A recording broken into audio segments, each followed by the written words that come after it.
Gue nggak habis pikir, udah ibadah di masjid, tempat paling suci, tapi masih aja ada manusia yang tega melakukan pelecehan.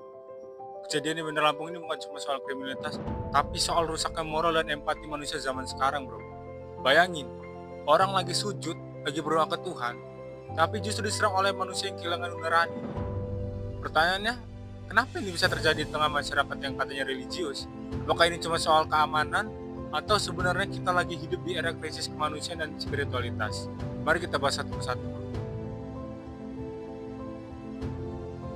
Kasus ini mencerminkan sesuatu yang lebih dalam dari sekedar pelecehan. Ini bukti bahwa masyarakat modern kehilangan rasa empati dan rasa hormat terhadap tempat suci. Banyak orang yang hidup di sekitar kita, tapi secara batin kosong. Ini disebut psikolog sebagai moral disengagement. Kondisi di mana seseorang memisahkan tindakan amoralnya dari rasa bersalah. Di era digital, orang makin sering melihat kekerasan di media sosial, berita, film, dan bahkan konten lelucon. Akibatnya, kepekaan nurani menurun. Kejadian seperti ini tidak terjadi tiba-tiba. Itu hasil dari lingkungan sosial yang permisif, dari kebiasaan melihat orang yang dipermalukan dan dianggap lucu. Masalahnya, bukan cuma pelaku, tapi juga sistem sosial kita yang diam. Kita sering bilang, kasihan korban, tapi setelah viral, kita lupa. Padahal korban tersebut bakal bawa trauma seumur hidupnya. Karena diserang di tempat ibadah yang seharusnya jadi zona aman. Masjid, gereja, atau rumah ibadah seharusnya jadi tempat berlindung, bukan tempat ketakutan. Dan kalau hal kayak gini bisa terjadi di sana, berarti kita udah kehilangan rasa sakral terhadap tempat suci. Ini bukan cuma PR polisi, tapi PR moral buat kita semua. Pelaku pelecehan seringkali punya akar masalah psikologis yang dalam, mulai dari kontrol diri rendah, trauma masa lalu, sampai distorsi moral. Dalam psikologi kejahatan, perilaku seperti ini dikategorikan sebagai bentuk power assertion. Pelaku mencari sensasi kontrol, bukan sekedar nafsu, tapi yang mengerikan adalah pelaku melakukan itu di tempat ibadah. Artinya, ada moral boundary collapse. Hilangnya batas antara benar dan salah, suci dan najis. Dan penyebabnya bukan cuma individu, tapi juga lingkungan. Kita hidup di era di mana tontonan dan budaya makin permisif.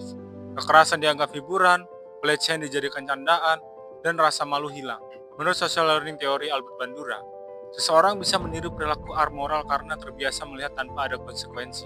Kalau tiap hari disuguhi konten vulgar, ujaran kebencian, dan eksploitasi tubuh di media, lama-lama otak jadi kebal. Tambahan lagi, lemahnya sistem pengawasan di ruang publik, termasuk masjid, bikin potensi kejahatan makin tinggi. Bukan berarti kita paranoid, tapi kita harus realistis, bro.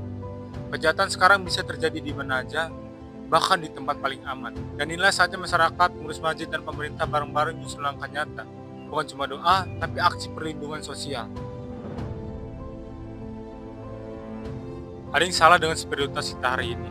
Banyak orang beribadah secara ritual, tapi hatinya kosong dari nilai moral. Pelecehan di tempat ibadah adalah bukti bahwa iman yang tanpa adab akan melahirkan kekerasan. Dalam teori moral development Lawrence Kohlberg, seseorang baru bisa disebut bermoral kalau dia bertindak bukan karena takut dihukum, tapi karena sadar itu benar. Tapi sayangnya, banyak yang stuck di level terendah. Takut dosa, tapi tetap berbuat dosa diam-diam. Dan ketika rasa takut itu hilang, yang tersisa cuma hawa nafsu tanpa kendali. Kasus di kota gua, yaitu Bandar Lampung ini, harusnya jadi wake up call untuk semua orang. Bukan cuma untuk meningkatkan keamanan masjid, tapi juga untuk mendidik karakter moral sejak dini. Kita butuh generasi yang bukan cuma taat secara simbolik, tapi juga punya inner morality. Pelaku harus dihukum, iya, tapi masyarakat juga harus belajar. Jangan biarkan ruang ibadah jadi tempat rentan. Gue setuju kemarin ada CCTV aktifnya. Mungkin kita juga perlu keamanan, menjaga keamanan, dan sistem pelaporan cepat. Dan yang paling penting, bangun budaya peduli. Karena kejahatan gak akan tumbuh kalau lingkungan gak diam. Kejadian ini bukan cuma tragedi di satu masjid, tapi tamparan buat seluruh bangsa. Kita harus sadar, iman itu gak cukup diucap, tapi harus dijaga lewat perilaku. Kalau tempat ibadah aja gak lagi aman, berarti kita kehilangan nilai kemanusiaan paling dasar. Untuk para wanita, jangan takut ibadah, tapi tetap waspada. Untuk masyarakat, jangan cuma nonton dan komentar, tapi jadilah pelindung satu sama lain. Share video ini biar makin banyak orang sadar bahwa moral dan emosi harus kembali hidup. Sebelum tragedi berikutnya terjadi lagi, bro.